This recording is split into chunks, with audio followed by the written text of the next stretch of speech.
Buenas noches, buenas noches. Saludo a todos los que nos están sintonizando de un nuevo programa, de una nueva edición de Medicina al Día con el Dr. Colson. Es un gusto para mí saludarle y pues espero que la charla de hoy sea de mucho provecho para todos.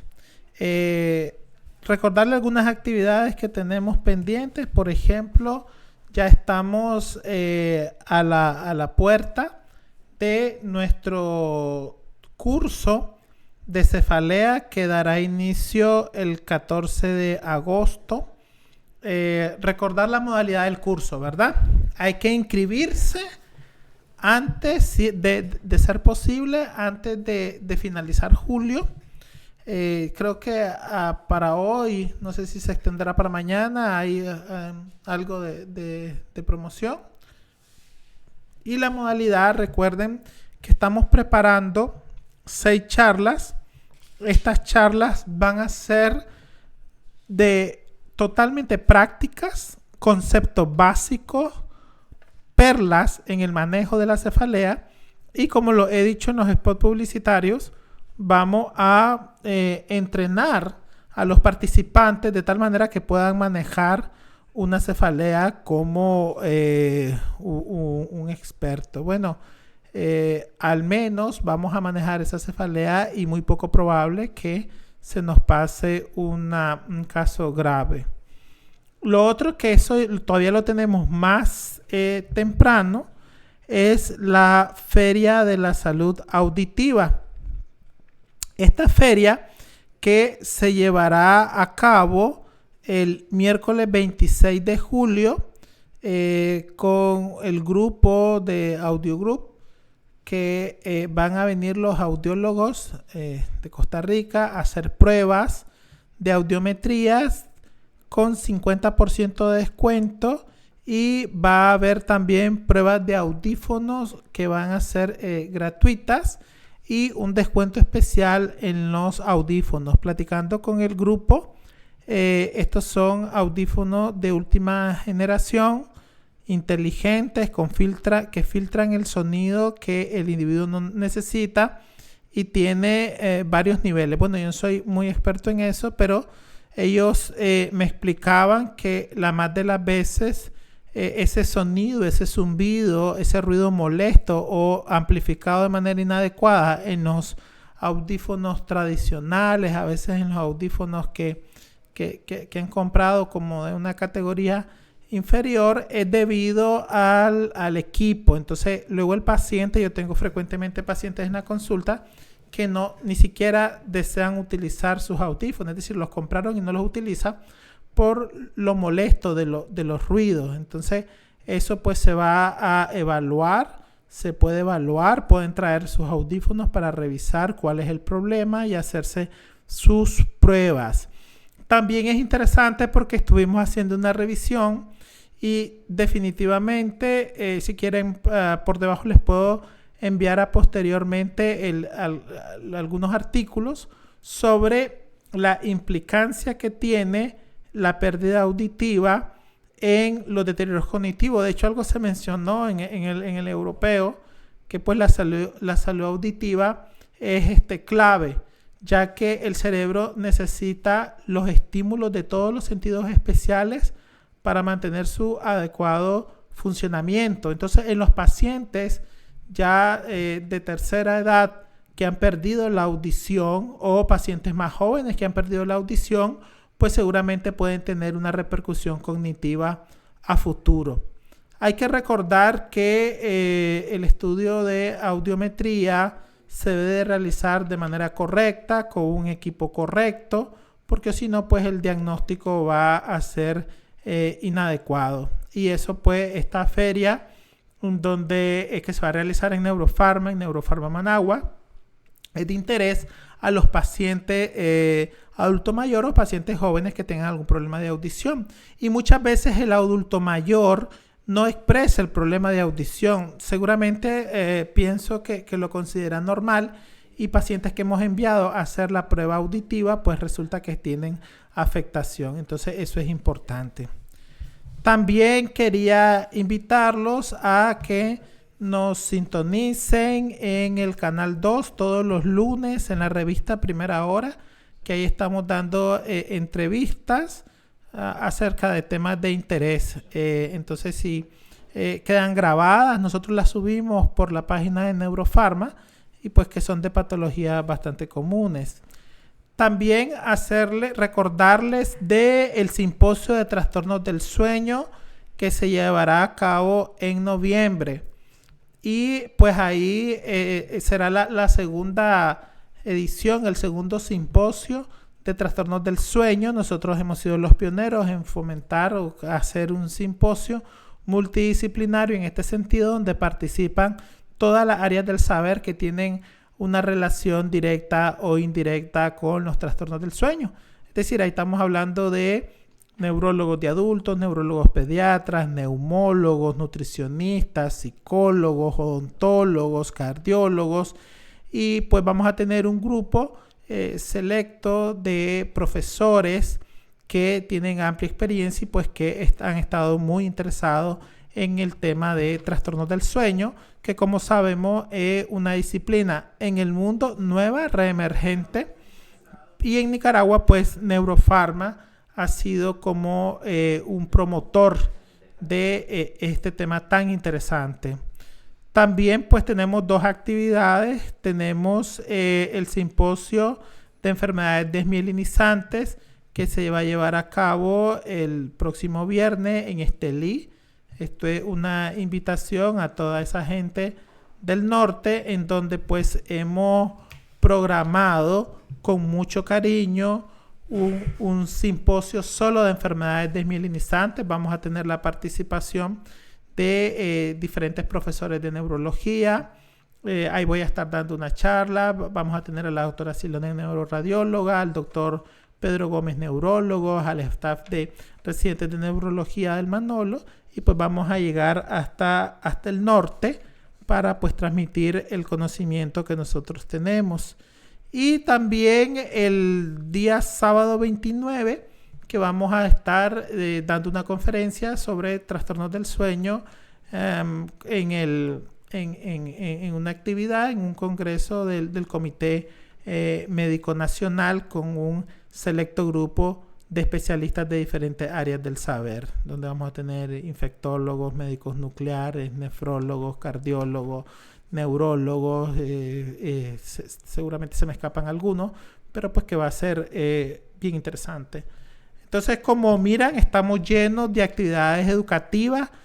No sé si se han fijado que hemos trabajado en una nueva modalidad de los videos cortos de 2 a 3 minutos, de perlas de algunos temas que nos han sugerido. Tenemos ya una lista de temas bastante grande, pero ustedes pueden seguir aportando, pueden seguir solicitando algunos temas de perlas que las abordemos en 2-3 minutos, y pues con mucho gusto lo hacemos, y pues ha tenido una muy buena aceptación y creo que les han sido bastante útil. Estamos para servirles y pues yo creo que ha tenido muy buena aceptación estos cortos.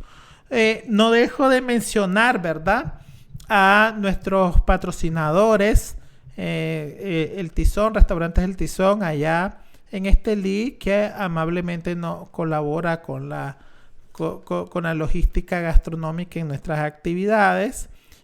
También agradecerle al laboratorio Biomed, laboratorio certificado, en donde los invitamos a que con toda confianza puedan enviarnos sus exámenes, y aquí nosotros los procesamos con equipos certificados por el Ministerio de Salud y equipos semiautomáticos o automáticos, en donde nosotros hacemos o se le hace control de calidad, y pues hemos salido bastante bien. También Neurofarma, recuerden Neurofarma, tenemos Neurofarma Estelí, Neurofarma Huigalpa, Neurofarma Managua, en donde ofrecemos servicios de atención, consulta, pero sabemos que tenemos la parte del Rincón del Médico con equipos médicos, que es desde un monofilamento hasta un electrocardiógrafo y pueden ponerse en contacto con nuestras plataformas en redes sociales como Facebook, Instagram y pues todas las plataformas en donde hay un equipo de televentas que están dispuestos a atenderlos como usted se lo merece. También tenemos la parte de fármacos, ¿verdad? Fármacos que si bien es cierto, tiene un mayor énfasis en fármacos neurológicos, pero pues una farmacia general también, y fármacos que seguramente no se encuentran en otras farmacias desde la perspectiva neurológica, seguramente los encontrarán en Neurofarma. Bueno, ya dando este pequeño preámbulo, pues vamos a entrar al tema que nos ocupa el día de hoy, que son la terapia cognitiva conductual en trastornos del sueño. Si bien es cierto, ya habíamos tocado terapia cognitiva conductual de manera global y bastante enfocada en el tema de ansiedad y depresión, pues hoy vamos a hablar cómo se aplica la terapia cognitiva conductual en los trastornos del sueño. Cómo y por qué la terapia cognitiva conductual es una herramienta tan efectiva para ayudar al paciente insomnio o al paciente con otros trastornos del sueño, como tenemos nosotros en la experiencia en Neurofarma excelentes resultados y qué evidencia hay sobre la efectividad de la terapia cognitiva conductual para mejorarlo. Y aquí quiero hacer un preámbulo acerca del tema, diciéndoles que a diferencia de lo que la mayoría puede pensar o de manera contraintuitiva, la terapia cognitiva conductual se ubica en evidencia sobre la terapia farmacológica en algunas patologías como por ejemplo el insomnio crónico. Si es cierto, así como lo escucho. Por ejemplo, las benzodiazepinas en su mayoría e inclusive algunas que están aceptadas por tiempo corto no están aprobadas o no existen en Nicaragua,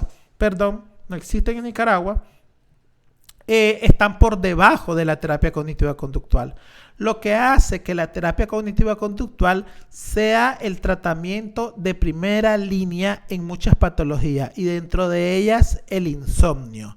Así es decir, si estás tratando a un paciente con un insomnio crónico, antes de prescribirle una benzodiazepina, por favor, tienes que enviarlo a terapia cognitiva conductual. Y por el tema de los costes y el tema de la accesibilidad, también Neurofarma ha pensado en eso y la verdad que los costes están súper bajos en comparación a otros lugares, y por el tema de la logística, la disponibilidad del paciente para venir, pues Neurofarma se ha reinventado y hacemos algunas visitas, algunas consultas presenciales, algunas consultas en línea. De la necesidad que su paciente tenga, con confianza lo puede mandar a contactos con nosotros y nosotros le vamos a tener una respuesta a cada necesidad. Pero bueno, la verdad es que lo miramos en la consulta del día a día, la satisfacción de los pacientes. Hemos manejado a pacientes con dolores supuestamente intratables, inclusive sometidos a cirugía que no han resuelto. Y a través de reorganizar un poco la terapia farmacológica y realizar una terapia cognitiva conductual intensiva, hemos alcanzado mejoría en algunos pacientes hasta del 90%. Así que si quieres quedar muy bien con tu paciente de su padecimiento, pues la terapia cognitiva conductual es una buena opción. Y no hay que pensar que solo en la ansiedad o en la depresión. Hay terapia cognitiva conductual que se puede utilizar en el dolor crónico, en pacientes con oncológicos, en pacientes con trastornos del sueño, en pacientes con trastornos de la conducta alimenticia. Es decir, es una amplia gama, pues que quién mejor que nuestro invitado de hoy, el licenciado Manuel Ampie, para hablarnos y detallarnos sobre el tema. Licenciado, muy buenas noches y bienvenido al programa. Buenas noches, doctor. Gracias por la oportunidad de estar acá en su programa y por supuesto de trabajar directamente y de mano a mano con usted acá en Neurofarma de Managua. Parece que tenemos ahorita un pequeño problemita de audio. Vamos a ver si tenemos acá. Saludos, doctor. La American University, saludos. Marlene Amador, saludos. Helen, saludos a toda esa gente que se nos está conectando. A la doctora Zúñiga. Doctora, tenemos una entrevista pendiente.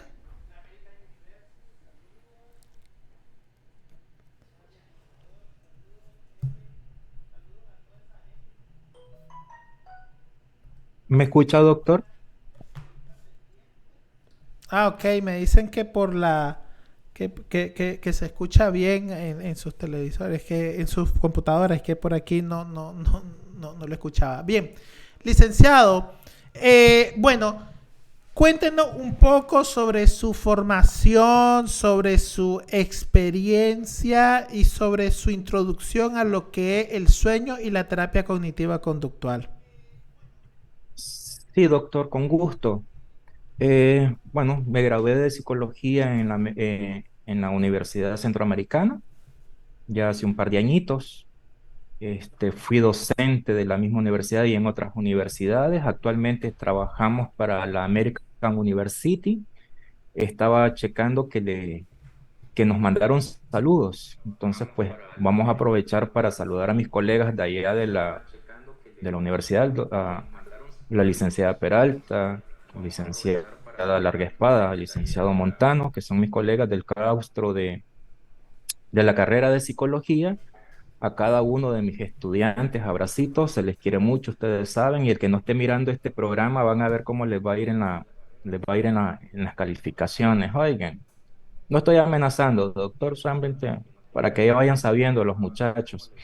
Y bueno, tenemos formación en análisis transaccional, doctor. Hicimos una especialidad también en hipnosis clínica por allá por Guatemala, en el IGUAPI, que es el Instituto Guatemalteco de Hipnosis Clínica. Un par de cursos acá en Nicaragua. Y actualmente pues estamos haciendo un diplomado de especialidad en terapia cognitivo-conductual yo suelo decir que viajo a México cada vez que me conecto, pues de hecho ya viajé a España, ya viajé a Argentina y a México, que son los lugares donde hemos tenido a nuestros diferentes instructores por cada uno de los módulos que hemos recibido hasta la fecha. Con la terapia del sueño, pues estamos como le diría, estamos muy inmersos actualmente en este proceso con muy buenos resultados, como usted bien ya lo había citado en la introducción al tema, y estamos trabajando bien, tenemos muy buenos pacientes que se han afianzado de los procedimientos que hemos venido trabajando y con muy buenos resultados, como usted lo había mencionado, doctor.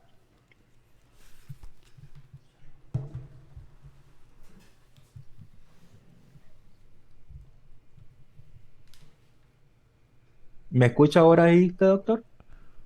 Ok. Y licenciado, por ejemplo, digamos, ¿cuál es? Sí, sí, le escucho muy bien. Ok. ¿Cuál es la cantidad de pacientes que usted más o menos aborda con necesidad de terapia cognitiva conductual actualmente? Bueno, de hecho, le cuento que es el 100% de nuestros pacientes, doctor, que estamos atendiendo directamente con terapia cognitivo-conductual.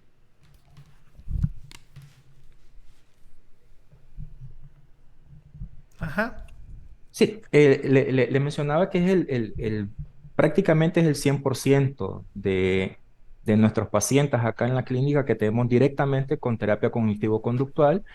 Por supuesto que uno que otro, pues con una que otra teoría, perdón, una que otra técnica eh, de las diferentes técnicas que podemos utilizar, de las diferentes teorías psicoterapéuticas. Pero básicamente podríamos decir que el 100%, doctor, lo trabajamos con teoría cognitivo-conductual, con muy buenos resultados, por cierto, doctor. Ajá. Doctor, vamos a entrar en esta parte de la conceptualización. ¿Usted nos pudiera explicar qué es la terapia cognitiva conductual? De la forma más breve, aquí tomé una notita que fue la que me gustó. Dice, déjeme ver, que se me perdió ahorita. Dice una técnica que se desarrolló en los 60 a partir de don Aaron Beck y menciona que es una terapia eh, de conversación, doctor, una terapia de conversación en una modalidad de modulación, de terapia cognitiva donde vamos a tener varios procesos en él, lo que es pensamiento, sentimientos y conductas.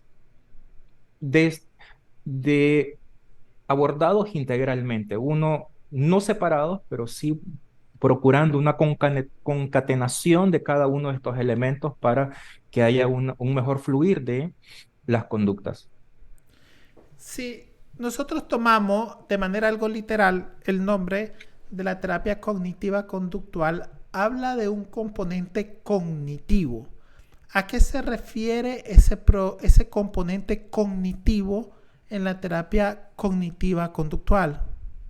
Este componente cognitivo va a llevar o va a abarcar todo lo que, en resumen, podríamos hablar de pensamientos, ¿no? Ese tipo de pensamiento de repente intrusivo, ese pensamiento negativo, ese pensamiento que estresante, ese pensamiento catastrófico que no nos permite, eh, como le dijera lo que don Aaron Beck menciona, esa distorsión cognitiva, es decir, esa malformación de pensamiento donde nosotros vamos a procurar darle una orientación a algo positivo, no como un pensamiento negativo, que básicamente eso es lo que nosotros pues acá tenemos, básicamente. Y en la parte de conductual, de la terapia cognitiva conductual, ¿a qué hace referencia el componente conductual en la terapia? De hecho, son las manifestaciones de nuestro pensamiento, doctor.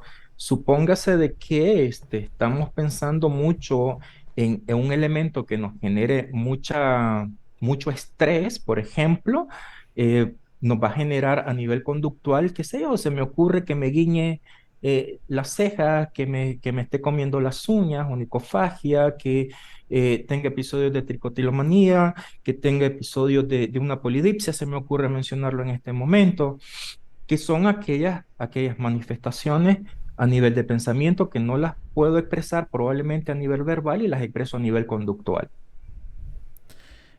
Y, por ejemplo, uno de los temas, y usted por ahí me corrige, que diferencia, uno de los aspectos que diferencia la terapia cognitiva conductual de la terapia tradicional es que la terapia cognitiva conductual, estuve revisando, que digamos es más de ejecución y una forma más activa de psicoterapia, a diferencia un poco de la psicoterapia o de la psicología tradicional, en donde es un poco más pasiva. ¿Eso es así o es una percepción mía? No, doctor, está en todo lo correcto, doctor. Yo ahí en el punto, no dio en el clavo, como solemos decir. Básicamente, lo rico de este proceso psicoterapéutico es donde el paciente hace su proceso. Nosotros solamente, por así decirlo, seremos facilitadores de este proceso, pero verdaderamente el que lleva la batuta de su proceso de sanación, por decirlo de esa manera, va a ser única y exclusivamente nuestro paciente. De hecho, a nuestro paciente le asignamos tareas, por ejemplo, por hacer para que él vaya visualizando de alguna, por ejemplo, a nivel cognitivo. Muchos adolescentes cuando comienzan a compararse.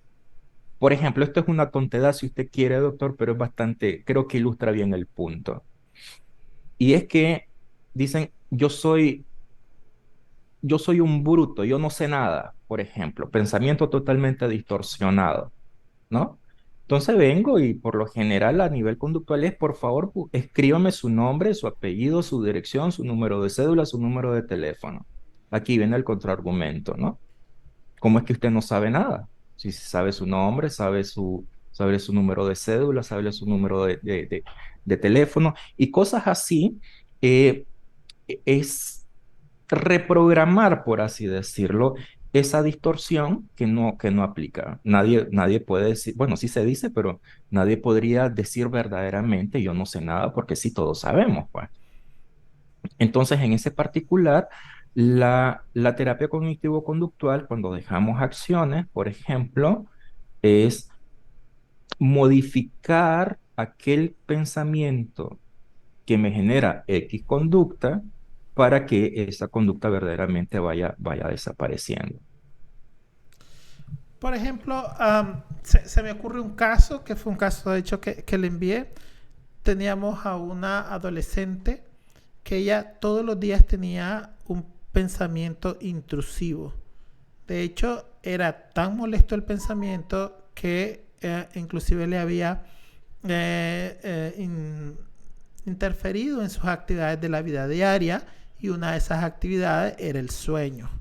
Entonces, la verdad que desde el punto de vista médico, farmacológico, es bastante difícil elegir un fármaco que te pueda ayudar en un pensamiento intrusivo a esta magnitud.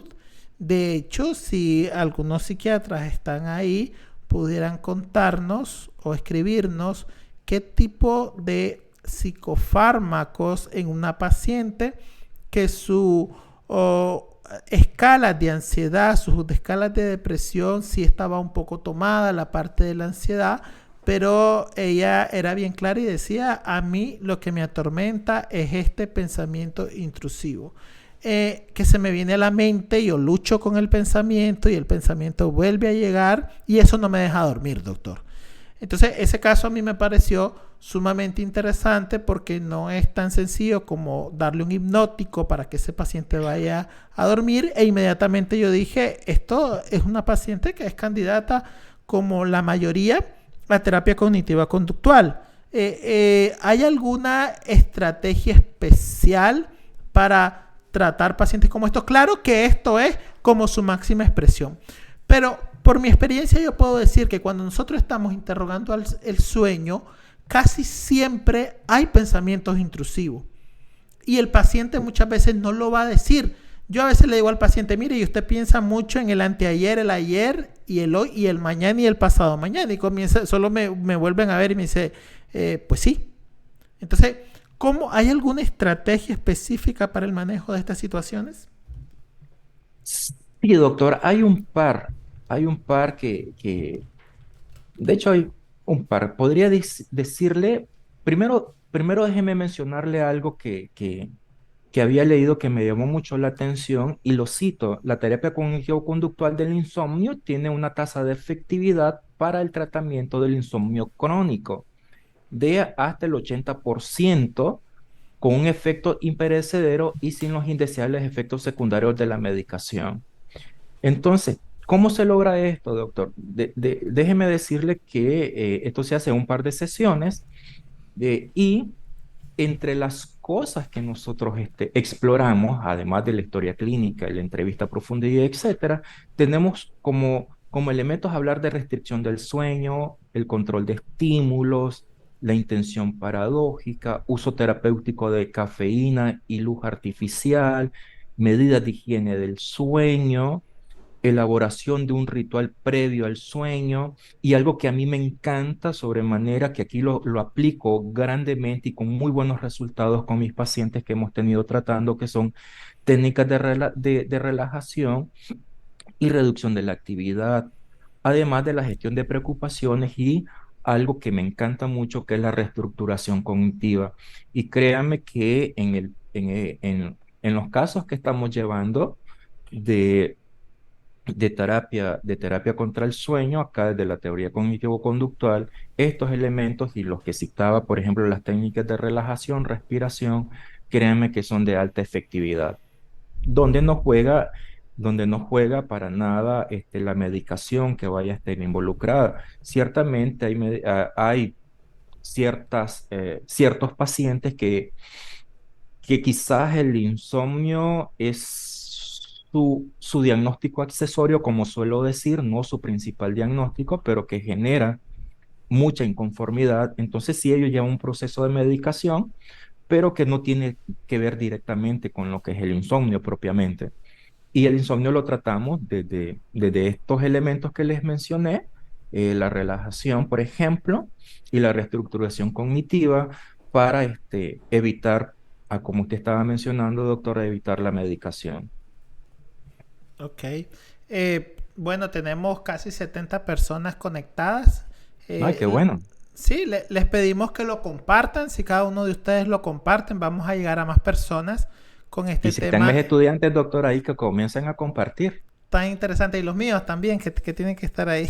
No es Ahí está. cierto. Entonces, y si Eh, no están, eh, doctor, eh, y eh, si no eh, están, doctora, después nos los vemos en el aula de clase, les reclamamos en el aula de clase, doctor. voluntaria como cosita de ellos que están. No es cierto. Pero son temas muy, muy interesantes. Eh, ¿Serviría la terapia cognitiva conductual? Y esto es un tema que nos pasa hasta los médicos. Muchas veces, ya ves que yo tengo la coordinación docente del Departamento de Medicina Interna del Hospital Manolo Morales, soy jefe de servicio de neurología, entonces me relaciono con muchísimos residentes y una queja que yo les escucho luego es, doctor, estoy estudiando y no aprendo, mi memoria se me está afectando y de repente viene y este pensamiento puede llegar a ser intrusivo. Agarran el texto y a priori ellos empiezan a convencerse que no van a aprender. Entonces después dicen, tengo problemas de memoria. A mí de que hay otros factores, ¿verdad? Como el uso excesivo de celular, técnicas inadecuadas de estudio, etcétera, etcétera. Hablando pues de que están muchos estudiantes conectados y el médico siempre es un estudiante, ¿verdad? Yo a la fecha soy estudiante y siempre vamos a ser estudiantes. ¿Pudiera tener algún campo en ese sentido la terapia cognitiva conductual? Totalmente, doctor. Fíjese que sí. Y vea, es aquí una de las técnicas que es el control de estímulos, ¿saben? Muchos nos vamos a la cama. Una expresión que lo escuché decir a usted, ya la había escuchado, pero usted me la reafirmó y es que la cama sirve para dos cosas, para dormir y para aquella cosita sabrosa que todos hacemos, ¿no? Y pero fuera de eso, ¿qué es lo que llegamos a hacer a la cama muchas veces, doctor? Llegamos con el teléfono en mano o la tableta o demás, o tenemos un televisor frente a nosotros y ahí estamos. Ahí estamos viendo televisión y estamos absortos en la televisión o en el teléfono y y se ha indicado, hay una psiquiatra que a mí me gusta, que es la Marian, no sé qué cosa, P al final, que ella menciona que uno de los grandes elementos para perjudicar el ciclo de sueño es precisamente que nos vamos a la cama con el teléfono en mano. Por un lado, pero por otro lado, también está la mala higiene que tenemos del sueño, doctor. Muchas veces no tenemos un horario para ir a dormir. Eh, conozco, conozco gente de que te dice, voy a irme a la cama ya a las 10 11 de la noche y están con el teléfono en la mano y pasan toda la madrugada dando vueltas y vueltas y revueltas en cama porque no pueden conciliar el sueño porque están distraídos con otro elemento. Entonces, nosotros en la terapia cognitivo-conductual, cuando ya tenemos esos elementos y hacemos esa purga de estímulos, créame que es básico. A ver, vamos a ver, hagamos una purga de elementos del sueño. Irnos a la cama con la intención de irnos a dormir, no de seguir viendo redes sociales, no viendo videos X o demás, sino de que ir a la cama ya con la intención de irnos a dormir, primeramente. Tener un lugar ventilado, tener un lugar donde no hayan distracciones, perdón, tener en el cuarto no elementos de distracción, buena ventilación, por así decirlo, ropa cómoda. Por ahí leí que dormir desnudo pues tiene una alta efectividad de conciliación de sueño también. No sé qué tan cierto sea, no había un argumento como muy científico que me lo respaldara en ese momento, solo leí, me llamó mucho la atención. Pero sí, todas esos, quitamos todos esos estímulos negativos, entorpecedores a nuestro sueño, vámonos bien con eso. Y se puede perfectamente. Ahora, usted mencionó algo sumamente importante y es todos estos trabajadores de la salud que hacen turnos, posturnos, y me ha tocado ver en la clase que recibimos allá en el hospital que, que los médicos llegan y a lo mejor están todavía dentro del turno y están recibiendo la clase y solo se sentaron y comenzaron hasta a roncar, ¿no? Porque todo el ciclo está viciado. Ahora con esto de la memoria, doctor, que también tiene que ver la cuestión esta del sueño, que es muy importante. ¿Qué es lo que está pasando? No dormimos, no llegamos a nuestra etapa REM, el sueño, nuestro cerebro no se limpió, no se reparó, que eso es muy importante llegar hasta esa fase, a esa fase de sueño. Bueno, usted es somnólogo, aquí estoy en su territorio y qué atrevido que fui en mencionar esto, ¿no? Pero sí, ciertamente lo estábamos mirando también desde la terapia, lo estamos mirando que es muy importante llegar a, a esa etapa a esa etapa del sueño, ¿no? Porque es ahí donde se va a regenerar todo nuestro cerebro. Yo solo voy a decir es que es como que llevemos a nuestro cerebro al lavadero y le pegamos aspirada, una buena champuceada y después le pasemos una buena encerado, ¿no? Y así vamos a recuperar y los niveles de memoria se van a recuperar. Muy bien. Nos escribe la doctora Guerrero y dice, en el caso que mencionamos, supongo que del pensamiento intrusivo, los antipsicóticos para organizar el pensamiento y luego disminuir paulatinamente la dosis hasta eliminar el fármaco, mientras paralelamente el paciente aprende la terapia cognitiva con el objetivo de mejorar el insomnio.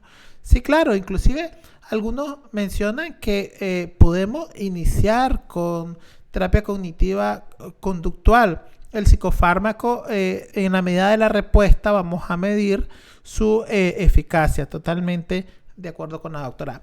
Licenciado, tengo una pregunta y quizás es uno de los temas, si no el tema más difícil al que nos enfrentamos los somnólogos, y es con el abuso de la benzodiazepina. Yo en múltiples ocasiones he hablado sobre la tragedia abusiva de la benzodiazepina, que están técnicamente de venta libre en la farmacia o prescritas de manera libre por cualquier médico. E inclusive muchas veces yo como docente les pregunto a los estudiantes de diferentes niveles, pregrado y posgrado, si conocemos la diferencia entre un alprazolam, un clonazepam, un diazepam. Y la verdad es que ni siquiera se sabe, pero fácilmente se prescribe. Entonces, tengo al paciente que, como yo siempre cuento, hace todo. El paciente, si le digo que vaya al cardiólogo, si le digo que vaya al nefrólogo, si le digo que haga esto, haga lo otro. Lo que no hace es el abandono de la benzodiazepina por el tema de las adicciones. En estos pacientes que a veces, de hecho perdemos muchos pacientes que les decimos, mire, aquí tenemos que planear cómo quitarle la benzodiazepina. Y ese, a veces hasta veo en la expresión de su rostro que es como ofensivo o que es un maltrato decirle que vamos a intentar retirarle el fármaco con estrategias y un porcentaje de estos pacientes se van. Desde la perspectiva de la terapia cognitiva conductual, ¿existirá o existe alguna herramienta para el manejo de este tipo de pacientes? ¿Se tiene que tratar junto con el especialista en adicciones? ¿Cómo hacemos en ese sentido? Eh, Fíjese que eso es interesante.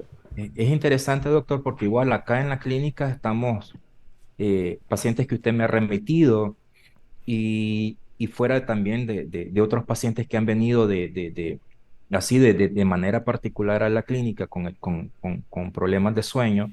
De igual manera estamos viendo de que casualmente hace poco tuve un paciente donde estaba preocupadísimo porque ¿cómo voy a dormir si me van a quitar el clonazepam? ¿Cómo voy a dormir? y me lo dice de tal manera como echándose adelante, como retándome, ¿qué me le pasa? ¿Por qué me van a quitar esto? ¿Cómo duermo entonces? Pero a veces sí, yo siento que algunos médicos eh, creo que transgreden, doctor. Creo que transgreden el abuso de la medicación. Creo que, creo yo, no sé si será lo más fácil de tratar hacia un paciente dándole un montón de medicación, pero no buscar una alternativa que compense, no con tal brutalidad, por ejemplo, este tipo de fármaco, que aquí en Neurofarma he estado aprendiendo, pues que verdaderamente es muy, diría hasta letal, doctor, en el sentido de la adicción hacia él, ¿no? Y sí, muchos pacientes están bien, pero bien asidos a este medicamento, incluso hablan, es que yo le tengo fe, dicen, a este medicamento. Pero fíjese que la experiencia que tenemos con esto, que, bueno, no lo tengo así a ese nivel de adicción, ¿no? Para que lo trabajemos con una persona, para un profesional en adicciones, pero sí fíjese de que hemos tenido la oportunidad de trabajarlo y nos ha ido bastante bien porque el fármaco se ha venido prescribiendo de tal manera que se venga reduciendo la dosis hasta que este desaparezca. Allí ya viene el proceso de terapia cognitivo-conductual, algo que se llama una reestructuración cognitiva, para solventar esto, lo que llama el paciente fe en el medicamento, no lo tenga tan arraigado, sino es que incluso no vaya a caer en el proceso de abstinencia, que eso sí sería gravísimo, pues, ¿no? Que caiga en la abstinencia porque va a recurrir nuevamente, como cualquier adicto, automáticamente va a tomarse nuevamente la dosis. Pero en la reestructuración cognitiva como técnica de tratamiento, de la terapia cognitivo-conductual, fíjese que nos está dando bastante buen resultado para este tratamiento. Fíjese que se me viene a la mente un caso bastante interesante, que de hecho lo llevamos con usted. Una paciente que utilizaba una dosis exorbitante de benzodiazepinas ya desde varios años. Entonces empezamos con el proceso a retirarlo, porque eso que dice usted es totalmente cierto. Nosotros sabemos cómo retirar el fármaco, ya sea de acuerdo a cómo lo hacen los norteamericanos, cómo lo hacen los europeos, que hay algunas diferencias de acuerdo a la literatura que publican. Pero bueno, podemos utilizar cualquiera de las estrategias y pues en esta paciente en particular logramos después de algunos meses, porque nunca se quita tan rápido, sobre todo si toma algo como 3 pastillas, logramos después de varios meses retirarle el fármaco. La paciente estaba durmiendo muy bien. O sea, ella hablaba de índice de mejoría del 90% sin el fármaco, con terapia cognitiva conductual. Y pues tratándole algunas condiciones médicas. Pero tuvo una situación emocional, tuvo una situación estresante en su hogar y acudió a un médico cerca, a un médico especialista en medicina interna, de hecho. Y pues el médico le dijo, tenés que tomar clonazepam porque estás muy ansiosa. Entonces le decía a la paciente, doctor, pero fíjese que yo me hice adicta a este medicamento y el neurólogo me la quitó. Y le dijo el doctor, ese doctor no te está haciendo bien, te está haciendo mal, no vuelvas a ir donde él. ¿Por qué? ¿Cómo vas a dormir? Entonces, casos como este debemos de mejorarlo a través del conocimiento. Ese es uno de los objetivos por los que estamos aquí, por lo que hacemos el programa. Para que Sí. sea como un estímulo, como que sea una picadita para que los que están escuchando y son médicos, porque también tenemos pacientes, vean y digan, vamos a revisar esto, porque hablan también de esto y seguramente debe estar basado, o quiero yo ir a ver si está basado en literatura. Y esto es un caso particular, de hecho, que pasó en esta semana, le digo, pero eso es frecuente. nosotros hacemos un fuerte trabajo con el paciente, con el tratamiento de elección para el insomnio crónico, como es la terapia cognitiva conductual, y luego esto se bota. Y de hecho, el paciente insomne crónico, como yo lo he dicho en otras charlas que he dado a diferentes niveles, el verdadero paciente con insomnio anda por ahí por el 15% de la población, pero casi el 70% de la población en algún momento tiene algún problema del sueño. O sea que el insomnio se debe de diagnosticar. Por ejemplo, un paciente que llega a las 2 de la mañana con el celular, un adolescente, y que en la mañana no quiere levantarse, ese paciente no tiene insomnio. O un ancianito que se duerme a las 5 de la tarde, 6 de la tarde y se despierta a las 2 de la mañana porque ya cumplió su hora de sueño, ese paciente no es insomne. Un paciente con una apnea obstructiva del sueño severa, que por eso no duerme, ese paciente no es insomne. Entonces, lo primero que tenemos que hacer el médico que está viendo al paciente es diagnosticarlo adecuadamente, ya sea principalmente por clínica, donde van a llegar la mayoría de los diagnósticos, o por métodos complementarios como por ejemplo una actigrafía y una polisomnografía. Ahora, en la pregunta hacia usted, bueno, aquí hay varias personas que mandan saludos. El doctor César Hernández, que el doctor es psiquiatra y creo que está en Ciuna. Me corrigís, Hernández, si estoy equivocado, creo que es en Ciuna. Dice, al caso que habíamos hablado, principalmente con un atípico tipo quetiapina a dosis baja. Es importante, pero también hay que saber cuánto tiempo darla. La quetiapina es un buen fármaco, es un neuroléptico atípico que tiene efectos hipnóticos y también tiene efectos antidepresivos. En los pacientes mayores yo les sugiero que tengan muchísimo cuidado, sobre todo hay que realizarle un electrocardiograma, ver el QT, porque pues sus reacciones adversas por ahí andan.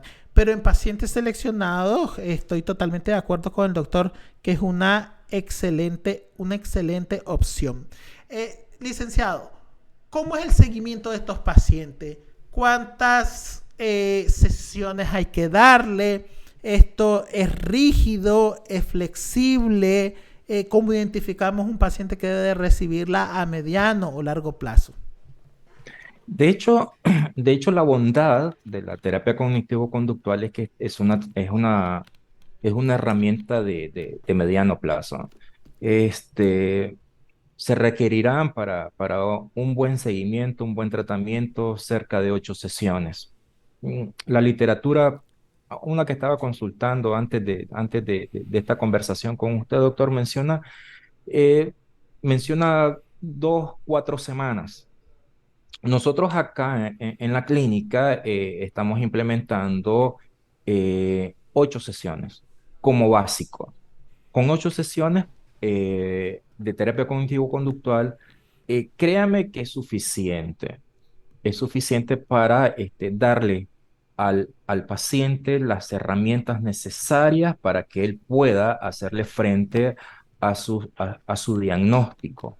Sueño, depresión, ansiedad, test postraumático, fobia, lo que estemos trabajando con terapia cognitivo-conductual. Ciertamente, y se lo digo por experiencia, a mí me han bastado quizás 2, 5 sesiones para ver resultados del 90% en los pacientes.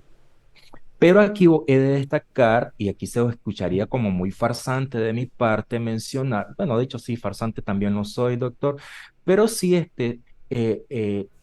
depende. Y aquí quitémosle toda farsantada y todo lo que usted quiera, pero sí va a depender mucho del compromiso que nuestro paciente tenga. Podremos ser los mejores que hay, pero si nuestro paciente no se suma a su proceso, créame que no vamos a ser buenos terapeutas. Este, pero sí, técnicamente, técnicamente, 8 sesiones serían lo ideal para que el paciente tenga las herramientas necesarias para hacerle frente a su vida dentro de sus diagnósticos. Licenciado, y por ejemplo, yo recuerdo que cuando la clínica andaba buscando al psicólogo, eh, me pidieron que entrevistara, porque pues yo llevo la parte de somnología, a un psicólogo entrenado en terapia cognitiva conductual. Después de haber entrevistado a más de una docena y media, todos me dieron la respuesta de que no conocemos la estrategia y no nos la han enseñado en la universidad. De hecho, usted es docente universitario, Sí. pudiera yo saber a qué se debe ese fenómeno, qué pasa en las universidades que no están promoviendo una estrategia que debe ser imprescindible en la formación de psicología, sin ánimos de meterme al campo, pero cuando yo estudié la maestría, mis maestros eran psicólogos y lo mencionaban, o sea, solo estoy transmitiendo algo que yo decía, la terapia cognitiva conductual debe ser parte fundamental de la formación del psicólogo, pero nosotros miramos actualmente que el psicólogo no está formado en terapia cognitiva conductual. De hecho, muchos de ellos me dijeron la verdad que yo no he escuchado hablar sobre eso. ¿A qué se debe este fenómeno, licenciado? Creo que aquí es una cuestión de los curriculistas universitarios que no están considerando el auge. Mira, es interesante, sí, doctor, que la terapia cognitivo-conductual en este momento, en este contexto, se esté hablando de ella, aunque es una terapia vieja. En qué sentido vieja? En 1960 comenzaron. eh, don Aaron Beck, Albert Ellis, que son por excelencia los teóricos cognitivos, y ya después viene Don Beck, pues que ya ha venido a mezclar toda la parte conductual también. También. Algunos dirán, sí, yo recuerdo que en mi formación tuve a Albert Ellis. De hecho enseñé a Albert Ellis también en la universidad, pero no, no al doctor Beck. Pero yo creo que acá es como le diría, quizá es por la popularidad de las teorías. Yo creo que la teoría cognitivo-conductual no es popular anteriormente, pero yo creo que en este momento, cuando haya una revisión nuevamente de planes académicos, yo creería que sí van ya a hablar de teoría cognitivo-conductual, así como tiene un nombre me confunde con el nombre, que es la de equilibrio de los hemisferios cerebrales, que está dando muy buenos resultados también en el tratamiento del estrés postraumático, por ejemplo. Hay teorías que han venido desempolvándose, por así decirlo, y yo creo que en esto cae la terapia cognitivo-conductual. Yo en mi formación, le cuento, yo no la tuve tampoco. Yo me gradué en la UCA y no tuvimos este tipo de formación. La formación ya especializada la tenemos que ir a hacer fuera, ¿no? Tenemos que hacer por aparte. Lo mismo le digo a mis estudiantes, que ellos tienen la particularidad que ellos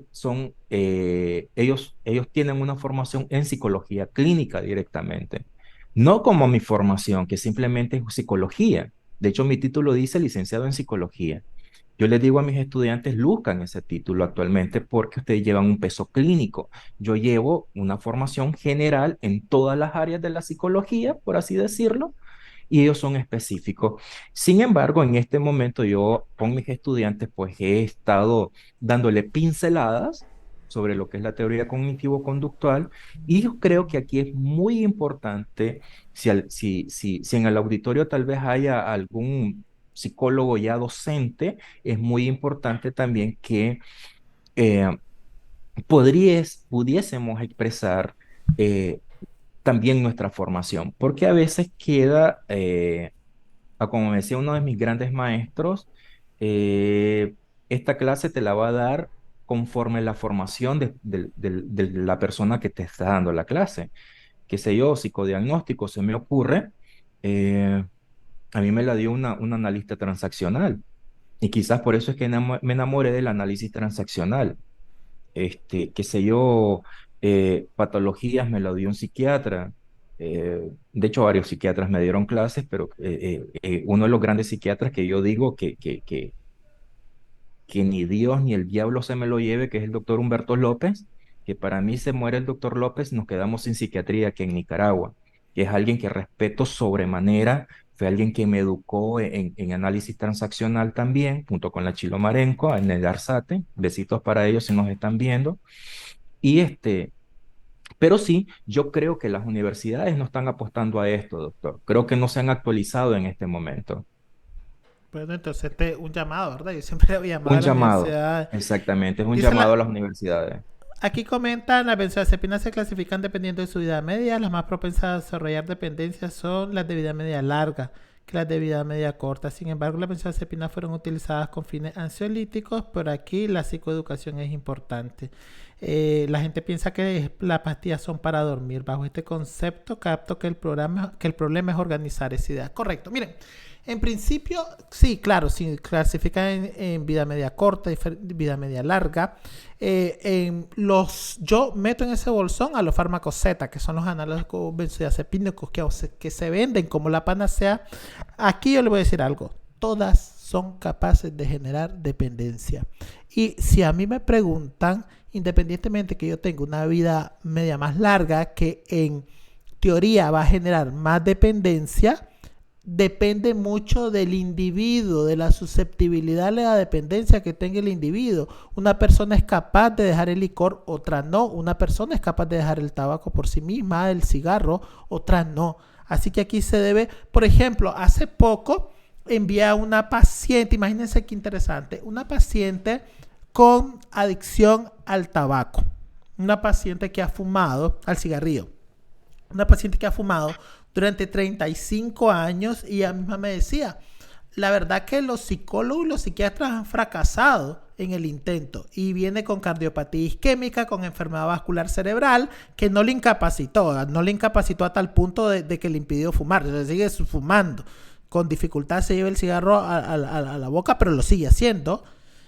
y con trastornos del sueño. Y el fármaco que me le dieron fue una benzodiazepina. Esa persona tiene una susceptibilidad a la adicción. En principio no es la benzodiazepina, el fármaco. Seguramente mencionaba yo el jueves anterior que el 70% de los pacientes con EBC, que eso fue un artículo bien interesante que se presentó en el Europeo, tienen apnea del sueño. Desde ahí está contraindicada la benzodiazepina, pero además es una paciente con un historial de dependencia. Entonces, no es el fármaco bajo ninguna circunstancia. Sí estamos totalmente de acuerdo en el que hay algunas que van a generar más riesgo de dependencia, sin embargo hay que considerarlas todas como potentes inductores de dependencia. Yo tengo amigos que utilizan algunos fármacos análogos benzodiazepínicos como el Sopliclona o Solpidem, que tienen también dependencia. Y ojo, el Solpidem tiene contraindicaciones en algunas patologías. Y entonces es importante que todos nos formemos en el tema del sueño. Bueno, se nos fue el tiempo bastante rápido. Un tema súper interesante. Creo que pudiéramos hacer una charla sobre terapia cognitiva conductual en sueño, una terapia cognitiva conductual en trastornos metabólicos, en dolor crónico, etcétera, etcétera. Esto es bien interesante y extenso. Creo que aquí el mensaje es uno, a los pacientes. Por favor, consulten a su médico cuál es la mejor opción para el tratamiento de su insomnio. Al médico, hay dos opciones claras. O investigo sobre benzodiazepinas y sueño para prescribirla, o no la prescribo y envío al médico que sepa. A las instituciones empecemos a, eso es currículum, actualizarlo e introducir la terapia cognitiva conductual como parte fundamental. A todos nosotros los médicos hagamos manejos multidisciplinarios y miremos el contexto del paciente para que hagamos lo que más le convenga al paciente. Bueno, no quiero cerrar el programa sin antes agradecerle mucho al licenciado Ampie por su gentil participación, muy ilustrativa en el tema. Saber que pues el licenciado atiende aquí en Neurofarma y como les digo, tenemos excelentes resultados con nuestros pacientes, y recordarle el curso de cefalea que si ustedes ven los cortos que hacemos en el Facebook, imagínense si en 2 minutos logramos hablar de temas, anatomía, patología y función de la vía visual, que no pudiéramos hablar en 6 conferencias de 40 minutos cada una, solo de un tema que se llama cefalea. Así que muchísimas gracias por su atención. Laboratorios Biomed, Neurofarma, Restaurante El Tizón, siempre al tiro en la colaboración para llegar a cada uno de ustedes a través de sus diferentes dispositivos. Siempre les agradecemos que compartan, que comenten, inclusive pueden quedar comentando a posteriori y nosotros pues vamos a tratar de contestarles todas sus inquietudes. A los que no pudieron ver el programa van a quedar colgado el video en nuestras redes sociales y lo esperamos el próximo jueves por la misma plataforma. Muchísimas gracias por su atención. Tengan todos muy buenas noches.